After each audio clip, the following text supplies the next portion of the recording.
شیر افضل منور صاحب، پہلے یہ بتا دیں ایسی کون سی اجازت آپ کے پاس ہے کہ آپ کم از کم خاص طور پر آپ ورکر کنونشنز کر رہے ہیں اور اچھے خاصے تگڑے کر رہے ہیں؟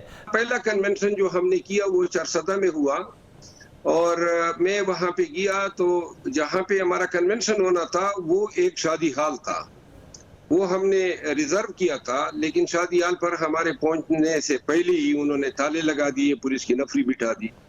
جس کے بعد میں اس وقت موٹر وے پہ تھا، ہم نے فیصلہ کیا کہ ہم اپنے ہی ایک مقامی لیڈر کے حجرے میں اس کو شفٹ کرتے ہیں۔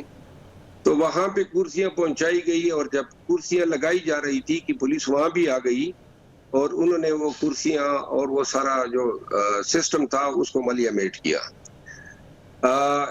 انہوں نے جو منتظمین تھے انہوں نے مجھ سے رابطہ کیا تو پھر یہ طے پایا کہ جو ہمارے سابقہ وزیر قانون تھے کے پی سے کے ان کا جو حجرہ تھا وہ بالکل موٹر وے کے نزدیک تھا، چارسدہ انٹرچینج کے نزدیک تھا۔ تو میں نے کہا جی اب آخری دفعہ یہاں پہ کوشش کرتے ہیں۔ جو ورکر تھے وہ کوئی شادیال کے پاس پھر رہے تھے، کوئی حجرے پہ پھر رہے تھے، تو بہرحال ٹیلی فونوں کے ذریعے ان کو اطلاع کیا۔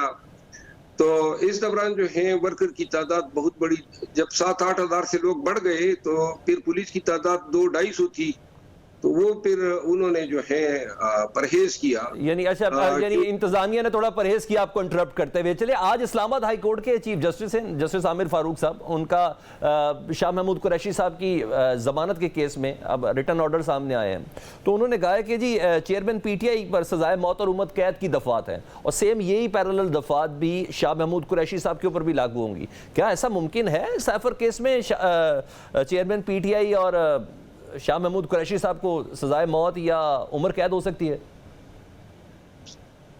دیکھیں بعض قوانین ایسے ہیں کہ ان میں سزائیں مزہ کا خیز ہیں۔ مثال کے طور پہ اگر کسی شخص کے پاس 5 گرام ہیروئن پکڑی جاتی ہے تو اس کی بھی سزائے موت ہے۔ سائفر کیس میں سیکشن 5 جو ایکٹ ہے 1923 کا، اس کے تحت سزا جو ہے وہ عمر قید یا سزائے موت ہیں، لیکن اصل جو سوال ہے کہ سیکشن 5 کا اطلاق چیئرمین پی ٹی آئی یا شاہ محمود صاحب کے کیس پہ ہوتا ہے یا نہیں۔ سارا جھگڑا اسی کا ہے۔ جو سزا ہوتی ہے وہ ڈیٹرمننٹ فیکٹر ہوتی ہے کسی ضمانت کی درخواست میں ڈیسائیڈ ہونے کے لیے، فیصلے کے لیے۔ سائفر کیس جو ہیں جس طرح آپ کو علم ہے، یہ صرف یہ الزام ہے کہ آپ نے سائفر کے کنٹینٹس کیوں عوام پاکستان کے ساتھ شیئر کیے۔